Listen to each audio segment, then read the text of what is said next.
Good morning, afternoon, evening, ladies and gentlemen. What time you're tuning in the program called What's Going On FlintTalkRadio.com. We come to you live every Monday from 2 o'clock to 3 o'clock, and of course you can tune us in at your own leisure by tuning us in by going to the studio's feed, and we are up and running 24 hours a day. So if you are busily trying to earn your respect for having a wonderful Father's Day yesterday, we do understand that and know that you are going to tune us in when you have a chance to do so based upon your own time schedule. We are delighted, as always, to have you with us whatever time you tune in, and we hope you'll stay tuned to all the programs here at FlintTalkRadio.com. Normally, this program is going to precede the one that comes on every second and fourth Mondays, Satori's Black History Corner, and next week we will be presenting our program an hour before that program comes on, really an hour and a half before that program comes on at 3:30, and it stays around 4 o'clock. I noticed they were here to about 4 or 5 last week because they sometimes have such a great program that they stay around for an extra 5 or 6 minutes to finish up what they're doing. We always try to stop here in our program at 1 hour. We think you can't take much more of us than that. Okay, we are going to talk about two topics this afternoon, and those two topics are, believe it or not, two very divergent topics, seemingly when you think about it, but I'm going to try to converge them into a political discussion that, in that sense, would have something to do with each other, and that is the NBA basketball game. Where the Spurs, the team that I was betting on, and in fact, I mean betting a breakfast on. We don't bet anything big here. We're not talking about Las Vegas terms. But I had a breakfast on the fact that my idea that the Spurs would prevail in the finals, never knowing that they would finish it in 5 games, and would be able to have the blowout that they had against the Miami Heat. In 4 of those 5 games, only lost one game by 2 points, and should have won that game. Should have been a sweep. But I did think that the Spurs had a better team, and a team that had more character. And it is a character aspect of the game that I want to talk about today for the first part of the program this afternoon, and talk to you about some of the social, political dynamics in the game that you might have missed. And I want to try to bring this into the context of these two teams and why there was a little bit of a different character on the Spurs team than it was on the Heat team, and they played there in a different kind of basketball, and there's a reason why that in fact went on. And I hope to bring into this discussion something that you can readily see once I point out what it is that you were watching last night, because I don't think you were watching the game sociologically and politically, which I tend to do when I watch any sports event. I try to look at something beyond just the fact that they're shooting a basket or playing great defense. And I have to say this also before I get started, and what I want to really present in that particular realm of this program, and that is I do want to commend the person that brings a different style to the NBA, and that is the player last night, whose name is Kawhi Leonard, who is a very quiet basketball player. He to me is the kind of basketball player that brings his lunch pail to the job. You don't see him doing anything other than doing his job. He doesn't beat himself across the chest when he scores a difficult basket. He doesn't flaunt his work ethic once he stops a player of the caliber of LeBron James from going to the basket or making an outside jump shot, just playing great defense. And he does his job, and you don't see him going to the free throw line when another player's getting ready to shoot a free throw, and they got to all go up there and pat the guy on the back or give him 5 once he makes the basket. Even though they even go to the line if he misses the basket, and they got to all go over there and touch it. It's like touchy-feely, and they don't got to touch the player once he's at the free throw line. as if that's something beyond what they're supposed to be doing on the basketball court. There's a lot of things going on out there that I'm going to talk about that maybe nobody else is discussing today about the game and aftermath of the Spurs having won the game. But there are some things we need to look at in terms of some of the sociology that was happening out there yesterday. And really happens in all the games if you are aware of some of the dynamics taking place that nobody's paying attention to because they wonder what the final score is and if their team won or lost and is it time to leave if they're too far behind and there's only a few minutes left in the game. I mean, there's a lot more to it than that. First of all, I want you to be aware that on the Spurs basketball team, and I think this is very significant in terms of looking at why Popovich has been such a successful coach at that first disastrous season that he had, and why he's been successful in the other 16 years of his 17-year career with that team. Don't forget that Duncan has played with that team for 17 years, and I don't have any doubt that he'll be coming back next year because I think that team can win another championship, and the kind of team that they have is so cohesive and they're playing so well together that I don't think you want to end this without having a second championship, since they should have had a second championship this year, having blown the game last year when Popovich, who is a great coach for this team, he's a great coach, but last year outcoached himself by pulling out his starting team, took Duncan off the court, and then with 28 seconds left in the game and leading by 5 points, they lost that game with 28 seconds left in the game. And how do you do that? I mean, I haven't seen that happen too many times. And last year, Bosh had the nerve to be upset when fans were leaving the stadium with 28 seconds left in the game, got in there trailing by 5 points in a home game. In the sixth game of the season, they left out, and then here's Bosh mad because it's like you do this every day. You're trailing by 5 points, 28 seconds left in the game, and you're supposed to come back. And when they left out the game, thinking the game was over, because who wants to see their team, their home team, lose? They're leaving out, getting a head start in their cars. You know, everybody starts your engine. And there's Bosh up here mad because when they came back and won the game, he's offended because they left before the game was over and told the fans, don't come back. Well, this year, when they left out early, and I mean, they were out of there doing the, what amounted to the fourth game, they were out of there with a lot of minutes left in the game because they had seen what happened in game number 3 when they were blown out, and they were blown out again in the home game, and they left. And I don't think anybody should be arguing about whether they left too early. They had seen what happened in the first game, what happened in the third game, and in the fourth game, they have to wait around for it. They pretty much knew the outcome. But that's not really the point I want to make, although that's some of it as well.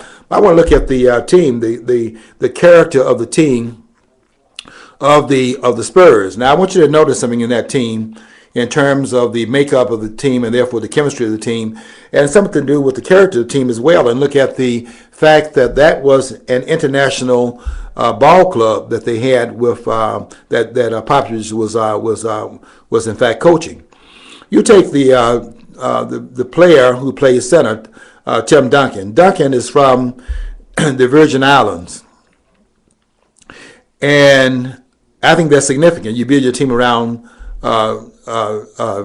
Duncan, Tim Duncan, who has been with the team 17 years, and then you have around him, you have 2 players that also started in that game last night, and 2 of the starters in some of the other games during the series, and that was Diaw and Tony Parker. Both of those players played in France. They have a background together, and both those players played in France. There's Ginobili, who is from Argentina, and you have Miller, who is from Australia. And I give Popovich credit for when the holiday came up that honored the Aborigines in Australia. He stopped the practice on one occasion and paid homage to what was a celebratory holiday. He knew that holiday, by the way, which not very many persons would know, or have enough pizzazz to go and look at the history of the country and find out what that country would be about. And he celebrated a holiday that had something to do with the Aborigines in Australia, which Miller is part of the Aboriginal population in Australia. So that was something to also be aware of. But what I'm coming to here is that given the international flavor, and by the way, don't forget Splitters from Brazil. So given the international character of that team, there are two things here that you may want to think about, and that is the kind of coachability that team would have, as opposed to a team that comes out of where 80% of the basketball players come out of. I'm talking about coming out of playing ball on the street in sandlot basketball, where there's a light on at night, 2:00 in the morning, on the playgrounds where there's a basketball goal. And before it became too dangerous to play basketball in these urban communities, you find players out there playing a ball at 2:00 in the morning, going to class and then having to hit on their desk because they're tired. But they're still playing a lot, even though they can't play it outside so much anymore. They still play it by having a basketball goal put in their front yard. And they play it after school's over pretty much all day until it's time to come in for supper. And they're still playing the game a lot during the afternoon and evening. They're still practicing their craft. But they're not practicing so much under a coach. They're practicing in sandlot. And what that is about is, and when I would see that when I was coming up, where they'd be out there playing satellite basketball, what you would hear pretty much in the dynamics is the guys on the team saying, "Man, pass the ball," because once you are out there playing satellite basketball, you realize you pass the ball to this other guy, he's gonna shoot. So in satellite, you don't pass the ball. As you get past that half court, you dribbling that ball through 4 players' backs. And the reason why you have that dribbling behind the back is because that's created by the fact that in not passing the ball, you got to find a way to get around the defender. Since he's in front of you, and you're not going to pass the ball to the guy that's over there. You got to find a way to get away from the defender, so they're now dribbling the ball behind their back to get a shot without passing the ball. And that has to be dealt with when you have a person coaching that team, because when you bring them into organized basketball, you got to organize them away from the way they play basketball when they're playing out there in the urban communities where they're playing individual ball and not team basketball. Now, how are you going to do that? Well, it's a lot easier if you look at what the Spurs team is made up of, because that team is made up of international players. How many of them started last night? 4 of these starters. There's only one of the players on the team. That was Kawhi Leonard.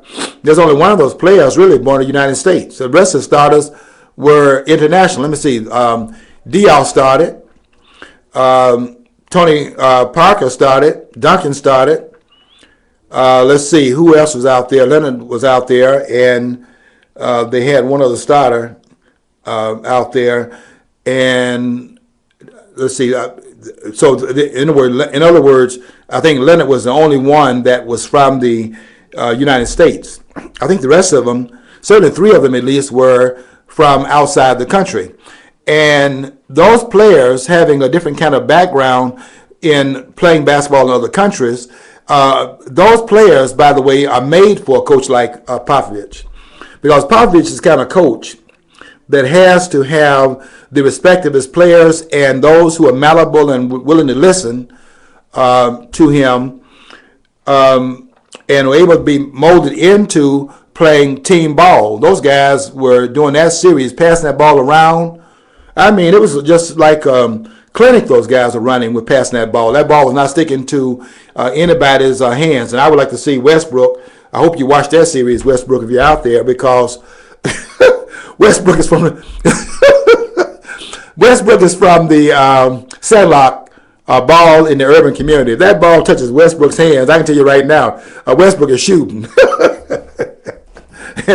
and really, if Westbrook had been healthy this year on OKC, I don't think that Kevin Durant, the ones in that commercial where where the guy's asking his mother in that Southern drawl, you say there's no racism here in this country anymore, and so that Southern drawl doesn't mean the Klan anymore. That guy's asking the Southern drawl Mom, can we put Kevin Durant in our family? And they advertising Sprint telephone. And Kevin Durant tells him he's dreaming. But he wants to put him in his family, and the family is not family, but it's close to it. And that family is, this black guy can be in that family, which is in the United States today. You never could have had that commercial on back in the day when they had George Wallace up there stopping people from going to school. But today you could do that. And so that commercial, that's the Durant who was the most valuable player this year. But that's because Westbrook was hurt a lot of the season. I don't know how many games, but I can tell you that if he's out there playing like he's played before, and Kevin Durant's been there for a while, I know he was the most valuable player, but most valuable player this year because he's able to shoot the ball for a change. Didn't have anybody out there gunning and acting like his name was Chester, the short for Winchester. Because every time that's a court name in Sandlock out there in the urban community for a guy that shoots all the time. Call him Winchester. Because every time he touches the ball, he's shooting. Well, Westbrook could have learned something in the series here because those guys are running a clinic on passing the ball. And they're playing the kind of ball that Popovich can coach them to do because those players are more malleable into playing ball that's not called street ball. You don't have to do a whole lot of work. You have to do some work, but not as much work as you have to do when you get those guys off the Sandlock court. And they got to be now made more palatable to team sports because one man can't beat a whole team. You can ask Michael Jordan way back when, before Michael started winning championships, and you can ask LeBron James from what happened in the series here, where he was saying before the game started, and I don't know why he said this, if he can win the game by himself, told him to follow his lead. That's what they did. What they did is follow his lead and simply stayed around watching him while they were standing around doing nothing. And they got blown out again by 17 points last night, and the average in the series was 15 points throughout the 4 games that the Heat lost. But what I'm saying here about the game, Popovich was able to mold that team around Duncan and Diop and Tony Parker and Miller, who came off the bench. And I give Popovich credit. I'm not taking anything from Popovich because when the starting team last night wasn't doing its job, I mean, they were doing the best they could do. They were out there, I think they missed the first 11 shots or so. I mean, they didn't have any points for a while, and were trailing by big points into the middle part of the first quarter as LeBron James was taking over. But what Popovich did, because he's a great coach of this team, some coaches are made for the people that he's coaching. If you get that blend, you got something very dynamic on the basketball court. You can show that kind of dynamism because the coach and the team are clicking on all cylinders. And I can testify to that kind of thing as a classroom instructor. When I had classes that I could actually blend around almost like a symphony harmony orchestra in the classroom, I could be really on point at that time. I was great. Then I get one of those classes where the kid sitting there eyeing me and, is he trying to teach anything up there? At that point, I wasn't quite as good. But if I had a class that's out there, really gelling and on all cylinders, I was get on top of the desk and teach sometimes in the classroom because we were clicking on all cylinders. I would do some in addition to what I would normally do in the classroom. And I do some things dramatically, and they're up there looking at me on top of the desk. And I say, this is so powerful, I got on top of the desk and say it. Well, that's what you see Popovich doing. He calls timeout. Green I saw in one of the games, Green flew by Jesus Shuttlesworth and flew by the guy rather than get in front of him. And Popovich calls timeout, brings Green over there, gets in his face and tells him, you don't fly by the guy, you get in front of the guy, get in his chest, then hit him on his backside. That was like a smack. And what did Green do? Green got up by being on the bench, got up and began to cheer for the guy that took his place. That's a team out there. You try that with Wade, who last year during the playoffs wanted to go over there and beat the coach up. And the guy that was part of the dream team never won a championship at U of M, but he's one part of the Dream Team.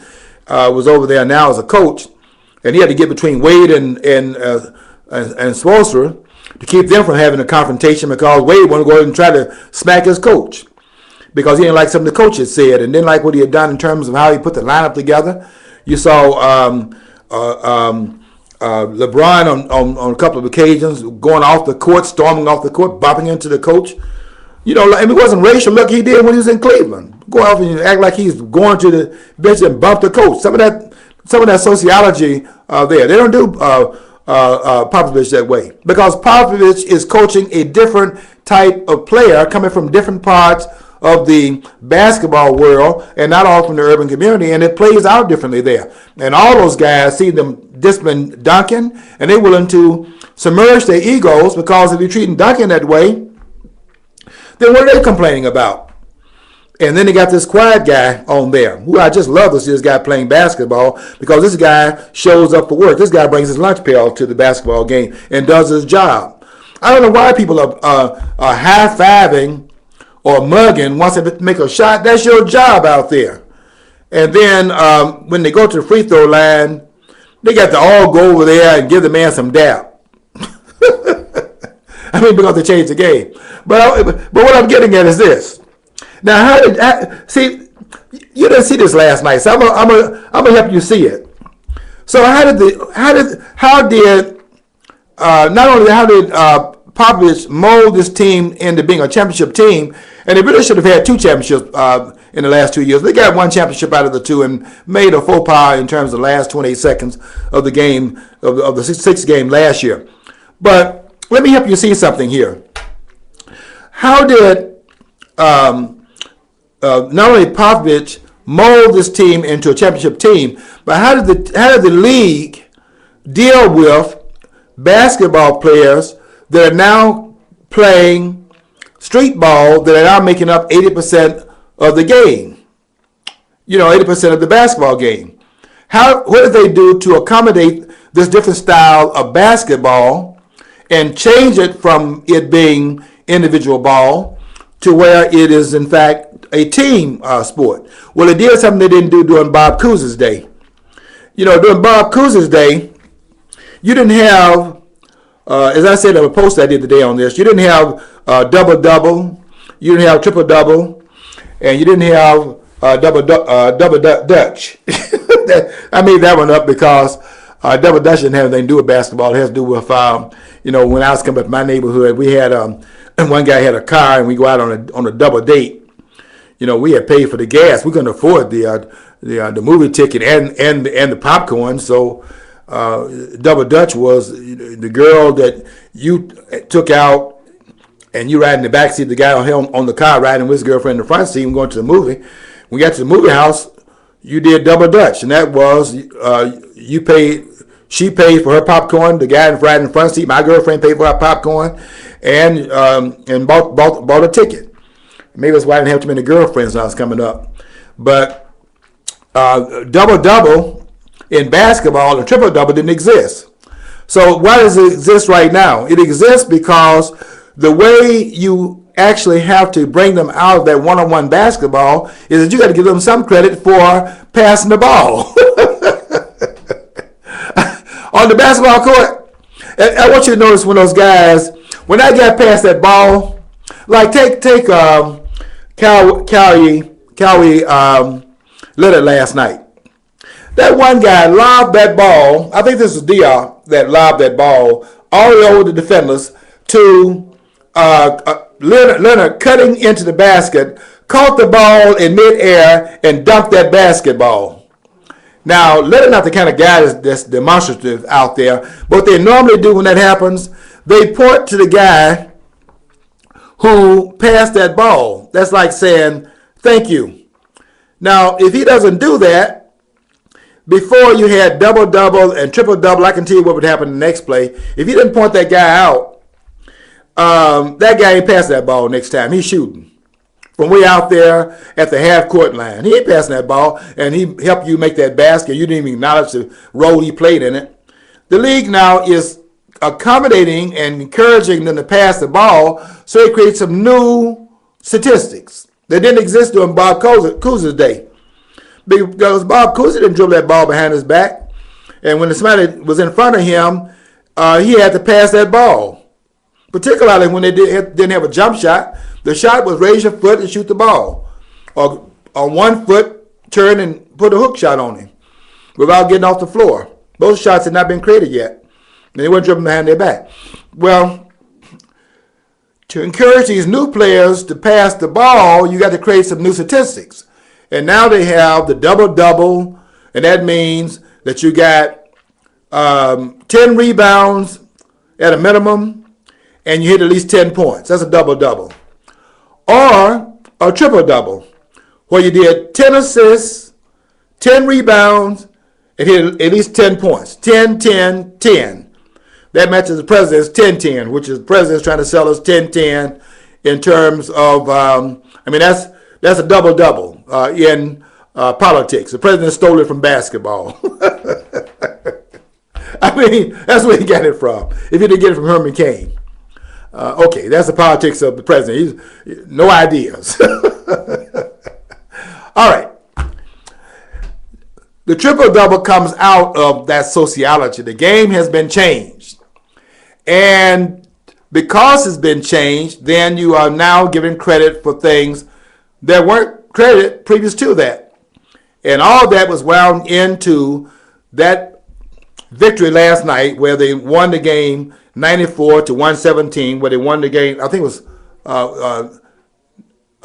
won by 17 points. So 117, subtract 17 points from that, and whatever that comes out to, that was I think they had 97. Would that be 17 points? And that's what the final score was. They got mollyhopped again in the basketball game. I could be wrong with the score, but I know they won by 17 points. And I'm just showing you how they won and why they're going to be back next year intact. I don't think the Heat will be back intact. Not with the options those guys have. And I don't think they're saying. I noticed that this one coach that was calling the game last night said that LeBron's coming back next year for the Heat. That might happen, but I have. I'm not going to put any money on him. I put a breakfast on it. I don't put any money on it anyway because I'm not losing my money. But when I lose the breakfast, I want to go. I want to take the guy that I lost the breakfast to. When they have 2 for $1 at the restaurant, he doesn't know that, but I never pay for his breakfast. I would take him there to the restaurant when it's 2 for $1. I give the coupon and let them pay for it. But I don't know if LeBron comes back next year because they can't win. They can't beat the Spurs team next year either because those guys are blending together. Now I'll tell you another thing I'm going to predict. When Duncan leaves the team, because the chemistry is that he can talk to Duncan in ways in which he couldn't talk to another player that's out there playing that sad look basketball when they play by themselves, and no one told those guys when to shoot. No one told those guys when to pass the ball. And now they're playing organized ball, and the coach wants them to play a certain kind of way. They're not used to that in their front yard and out there playing at 2 o'clock in the morning when you got a light on out there on the basketball court on the playground. They're not used to that. But given the international character of that team, if you notice that Popovich will get in those guys' face, he get in Duncan's face, and those guys are taking his instructions without any attitude. Try that on some of those other teams. But Popovich is a great coach for the Spurs team, and he's been very successful. But I look at some of the dynamics of the ones he's coaching, and I put that in context of those players who's been playing for him. He's cut out for that team, but he's a great coach too now. I'm not taking anything away from Popovich. He is great. And one of the greatest coaches that ever coached the team. And if Ginobili, and let me say something about Ginobili. Something else about the politics of Ginobili. Let me tell Ginobili something. Ginobili, this part is for you. You are not playing hockey. You're not playing soccer, and you're not a boxer, nor are you playing in the Olympics. Now, why did I give you those 4 sports? I didn't say anything about football. That's because in those 4 sports, soccer, the Olympics, hockey, and what's the other one that I mentioned? Anyway, it's 4 of them, right?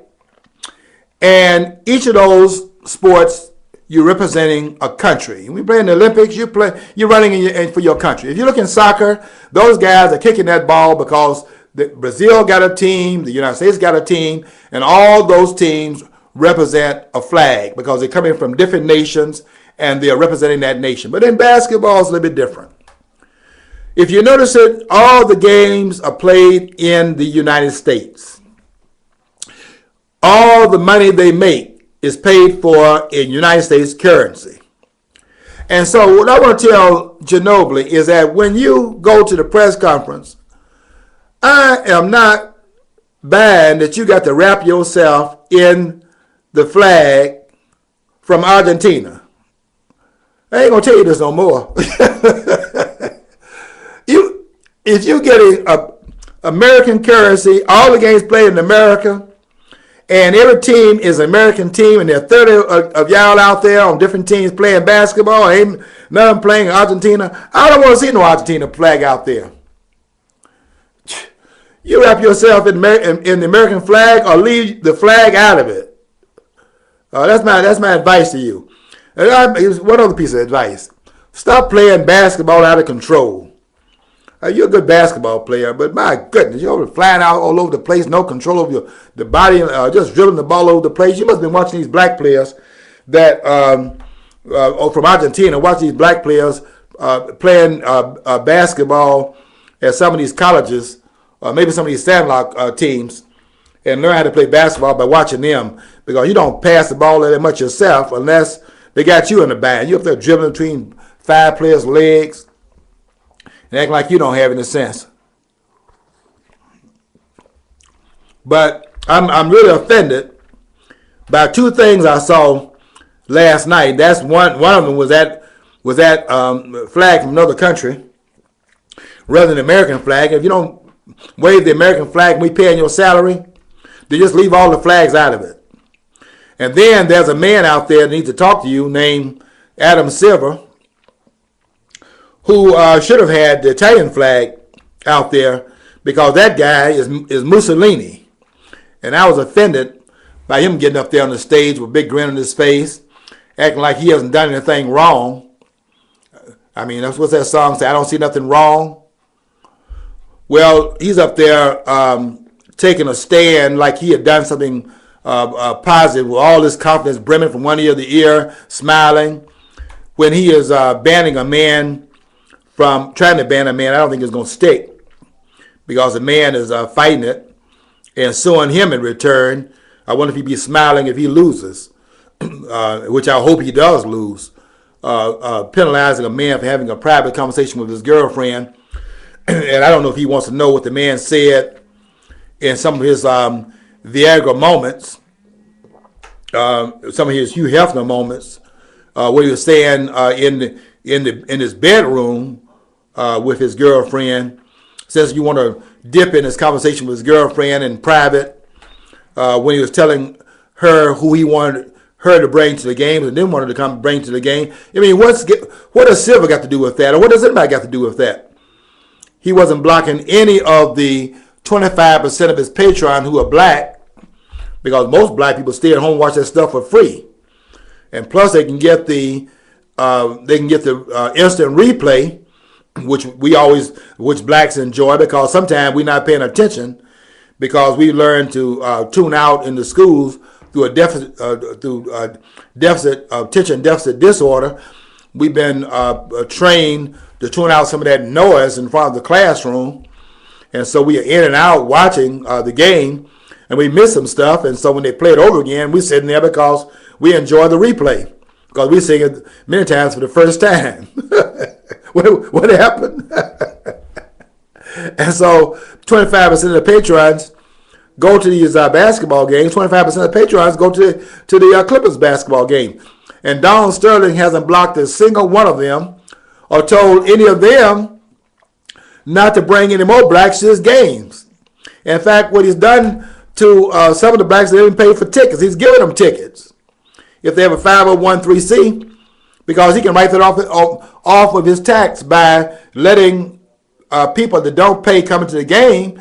That's a tax break. And he does that to a lot of the children in the black community. That's why they're in the stands. They didn't pay to get in there. And Donald Sterling didn't block him from coming in there either. And he didn't tell a single one of his players that I ain't paying you because you black, because 12 of y'all are black and you ain't getting a check. Didn't say that.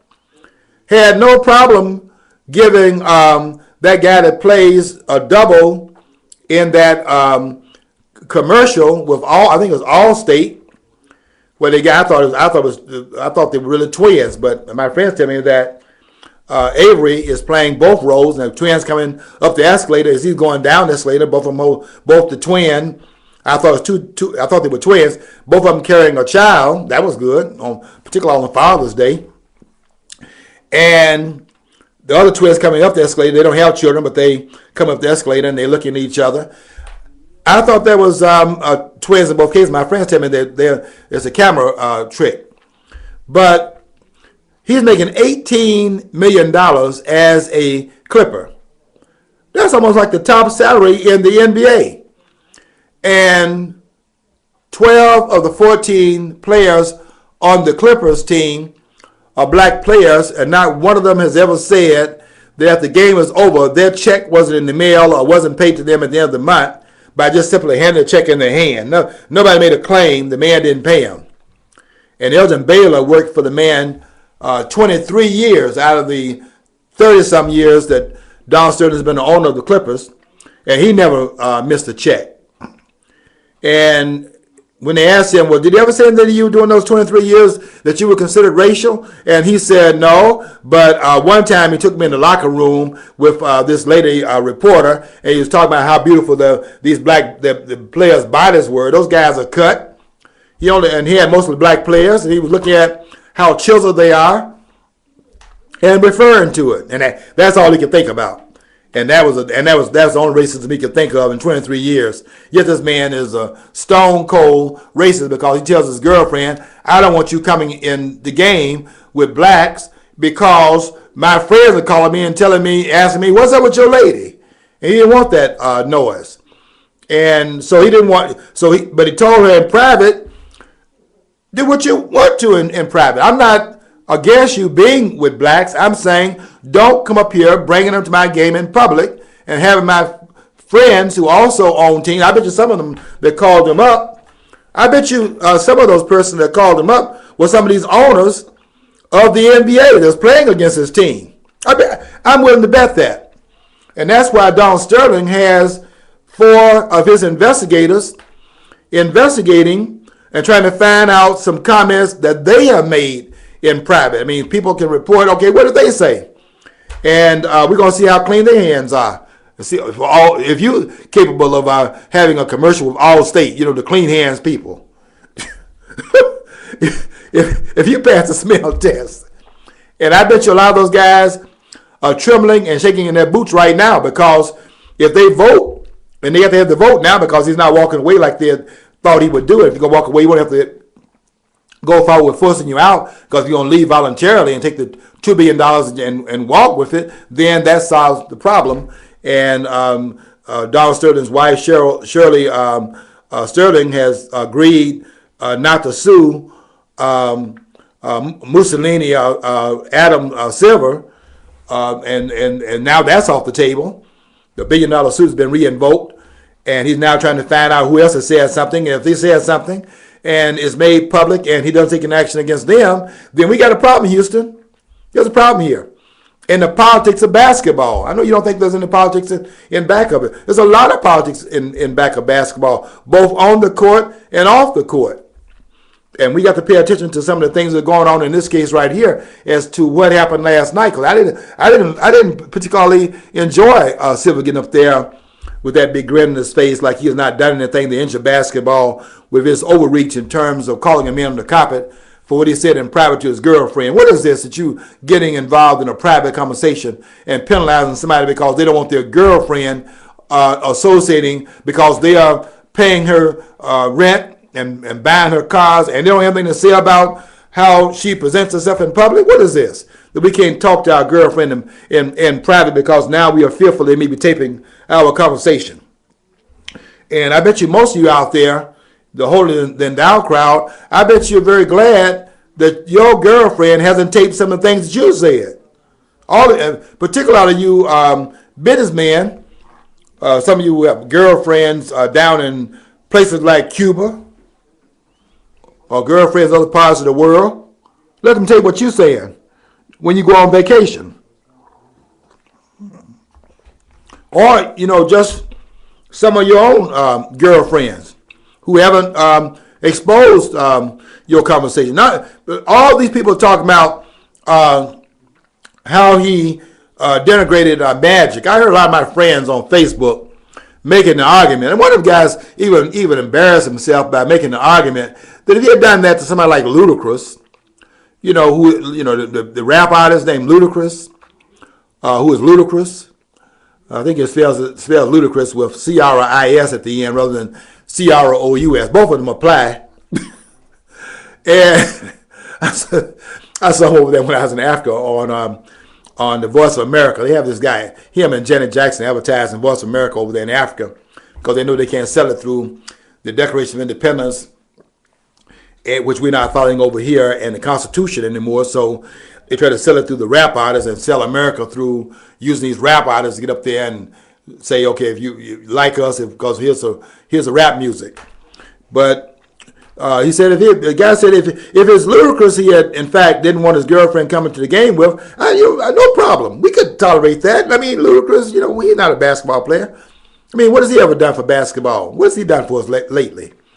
I mean, Janet Jackson, you sang that song, so what has he done for us lately? And nothing if you haven't bought it. I mean, and here's another thing for you, lately or earlier either, because it's what you've done for him. You bought his records, made him a millionaire, and he sold you that noise and got you out here distracted from thinking that you can be a rap artist rather than being a doctor. That's what he did for you. Took you off your agenda. What you did for him, you put him in a position to make enough money, he can live on the hill somewhere, and you go in his neighborhood, they're gonna probably place you under arrest. So he said it wasn't. He said it was Ludacris. I mean, what is this? Ludacris. If it had been him, I would not be upset. This guy said on Facebook, but it was Magic Johnson, and my goodness, he doesn't want his girlfriend with Magic Johnson, so this guy got to be 12 shades of racist. And then Oprah Winfrey got involved in it because Oprah got too much money, and she's feeling guilty about it because she's standing out from all the other black folks on the planet. There's nobody got the wealth that Oprah got on the entire planet. Maybe at some point in time, some others will rise up to the occasion. I can tell you right now, very few people in the world got Oprah's money, so Oprah's feeling guilty about it, and she got to get her racial bona fides right now. So whenever you have a case like Donald Sterling, she got to get into the mix, and if she doesn't have anything to complain about, as if they're holding her back, she got to make some stuff up. That's why she went to Switzerland and built up the international crisis because they won't want to show her a purse, try to save her some money, and that's racism. So now Donald Sterling, that don't want his girlfriend coming in the game with no black folks, here's Oprah telling us we ain't going back to the plantation. Now, did anyone say, I'm just asking you out there in the listenership, did anyone say anything about somebody picking some old cotton? I'm just asking you that. Did you hear that? Did he tell you, did he say out there that I don't want you to mess with those black folks because we gonna put these Negroes, and he didn't even say Negroes. He didn't say the N-word either that you all are so scared of. He said blacks. Every time he mentioned black people, you missed this. Every time he was talking about those persons calling themselves African Americans, never been to Africa, not going there anytime soon. As I'm going to be there, and I can tell you ain't going to say African American over there once you arrive over there either. But all you African Americans that's over here now calling themselves African American, you never been to Africa. And you ain't going to say it when you get over there. But he never said African American. But you know what else he never said? He never said the N-word. You're scared of that word, the N-word. So he always said blacks. Did y'all notice that? He was being taped against without his permission. So against his permission then, because she didn't ask for it.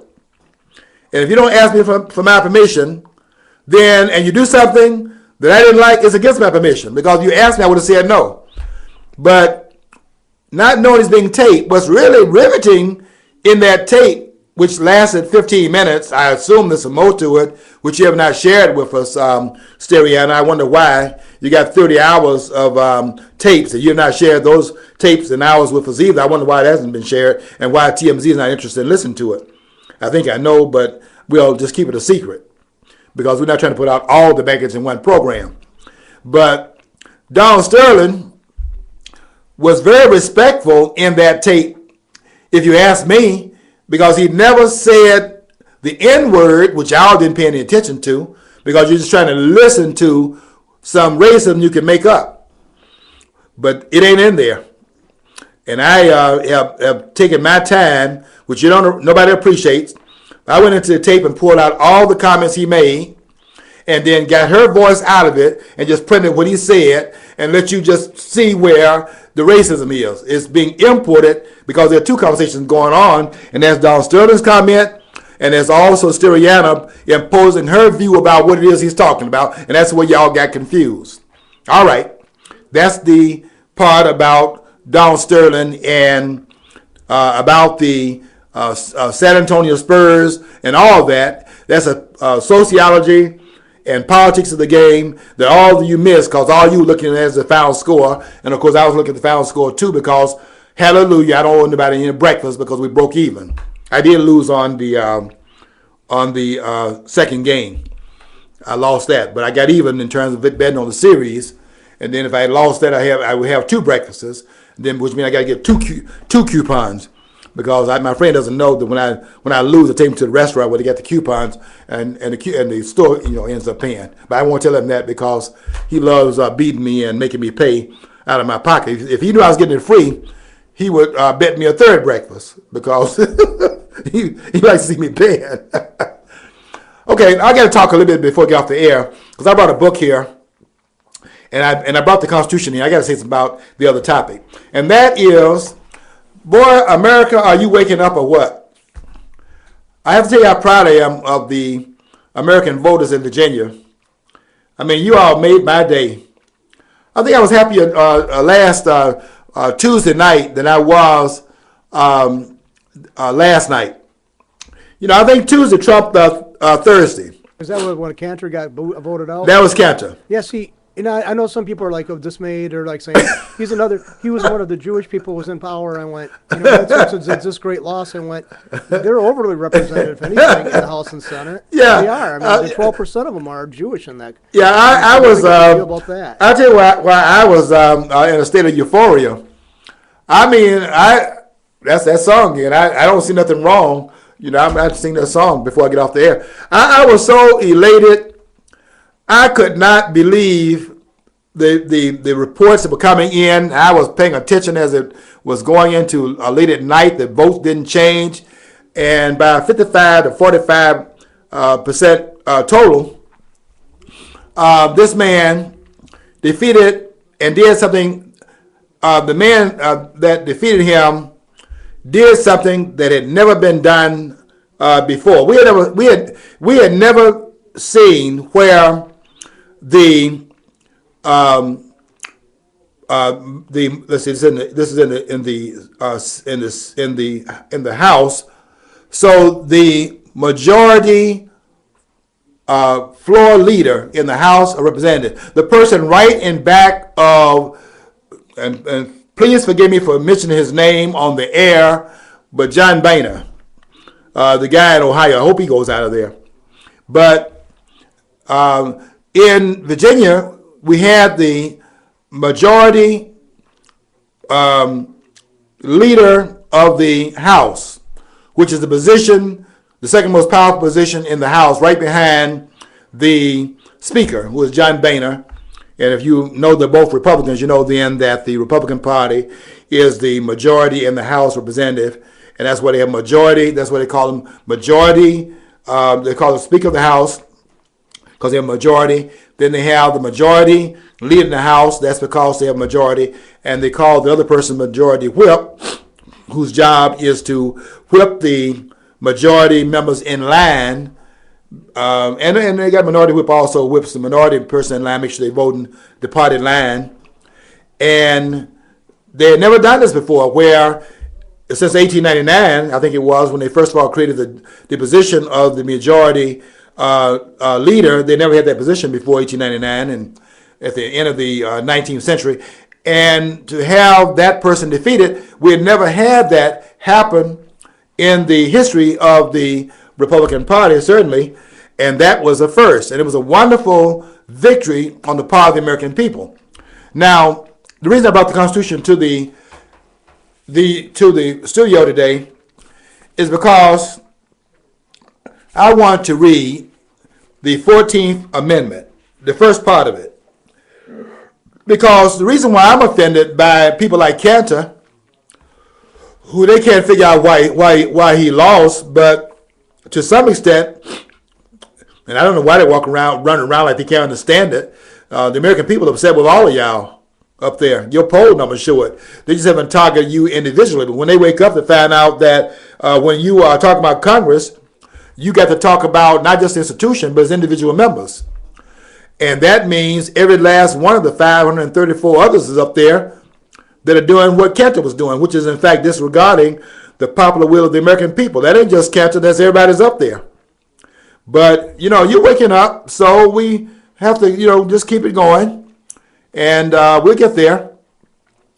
And so they can't figure out what the issue was, but basically the issue was Cantor's position on immigration. We were sick of these guys acting like if you break into the country, we just got to, out of some kind of super sensitivity to the ones who come here, who, as if they're coming here under the auspices of what Emperor Lazarus said, that was put on the Statue of Liberty later on, where he said, give me your tired, your poor, and your whole masses yearning to be breed free. I think that means, though, that we are in charge of the process. If we say, give me, meaning America, your tired, your whole masses yearning to breed free, isn't that meaning that we are asking that, and therefore we are in charge of it? We don't expect you to come over here, start busting in here like you're in charge of it. And then when they get here, we can't, woe is me, we're so sympathetic, we can't, tell them to leave. And they want to act like, because they have some children while they're here, we are supposed to naturalize them as citizens because we were born here.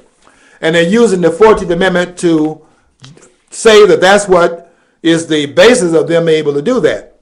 Well, I'm going to read it to you, because I think Cantor should have been out of there for this reason, and also all the rest of those dumb bills up there in Washington, who by legitimizing those who are born here, who are brought here, who are born here by those who are legally in the country, claiming that it's automatic citizenship. I'm going to read you the language here, because all that's made up by politicians. That's not what the Constitution requires.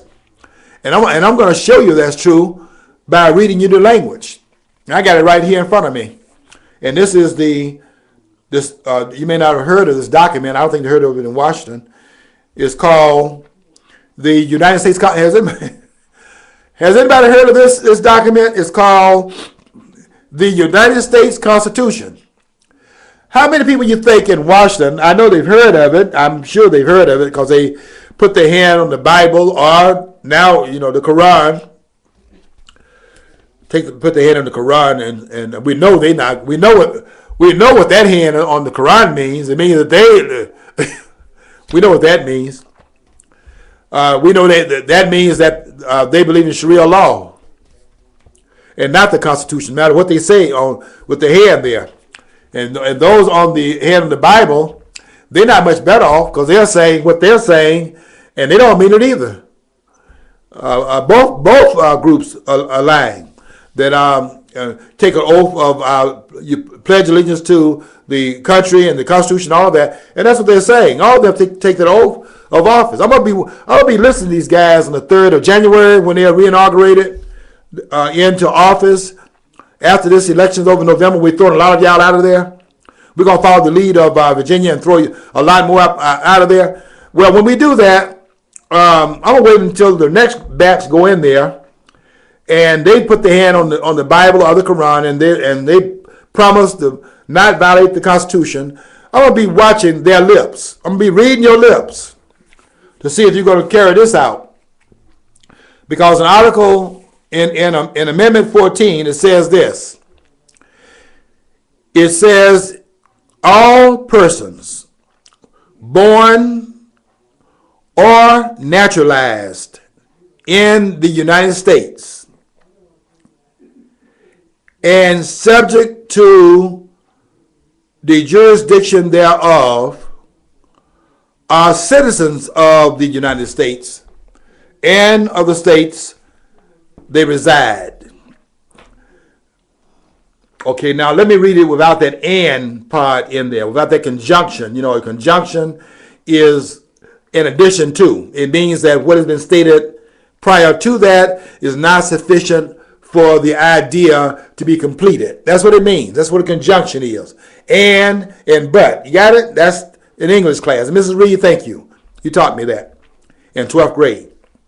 So that "and" part, which is a part of the phrasing of the sentence, without which the phrase doesn't make any sense, but is a part of the other part of the sentence, makes absolute sense and makes the sentence coherent in terms of the completion of the idea. It says here, I'm going to leave the conjunction phrase out of it this time. All persons born or naturalized in the United States are citizens of the United States. If it says that, then county is right. Because then it means if you're born here, automatically you are a citizen, because I took out that conjunction clause, that phrase. But if I put it back in there and have it read the way it does read, and it reads this way, all persons born or naturalized in the United States, and here's the "and" part, and subject to the jurisdiction thereof, are citizens of the United States. Now, why would they put that in there? Because this is designed to be specific to the ones who are freed from slavery, whose citizenship claims are in limbo. They've been freed from slavery in the 13th Amendment, but what is their relationship to the country now? We know formerly their relationship was that of slaves, but their slavery has been ended by the 13th Amendment. So what is it now? And that's why they put in there that which that is specific peculiarly to their circumstance, which is also peculiar. And it says here, those who are born or naturalized in the United States, and because they're subject to the laws of the United States, their children are, they and their children, it says they are, but their children would be also, because they are, citizens of the United States. Now, why doesn't it apply then to those that broke into the country? Listen very carefully, Cantor, because they threw you out, and they should have thrown you out. And any of the other setting up there making these persons citizens, they should throw you out of there too. If they would throw you out, if they understand how you violated your oath of office, you should be thrown out for making these people breaking in here these illegal aliens. You call them undocumented workers. Why are they undocumented? Because they broke into the country. Undocumented Democratic voters. Yeah, undocumented Democratic voters is what they are. And that's why they want them in here. And one more come in here, as a matter of fact, from that. And that is citizens of their children. And they grow up to be Democrats in the future. Well, I think the current employers, which should be us, say, hey, you're moonlighting, and that's grounds for dismissal. You're moonlighting. Of course, if we did that, we would have no congressmen then. Then we'd be some kind of phobic. We'd have a phobia. Let me finish this up because I have to get out of here in about 20 seconds. So it does not require a person born here in this country to automatically become citizens, because why would it have in there and subject to the laws therein? The reason why that is in there is to stop those who don't have the peculiar circumstance of those former slaves. because their children are subject to the laws of the country that their parents came from. And that's why that is in there. And that's why Captain need to go, along with the rest of the people trying to sell us that Kool-Aid. Okay, well, we've finished the conversation for the day. I want you to stay tuned to all the programs here at flinttalkradio.com. And don't forget to always follow your dream. Because if you don't follow your dream, you'll never know.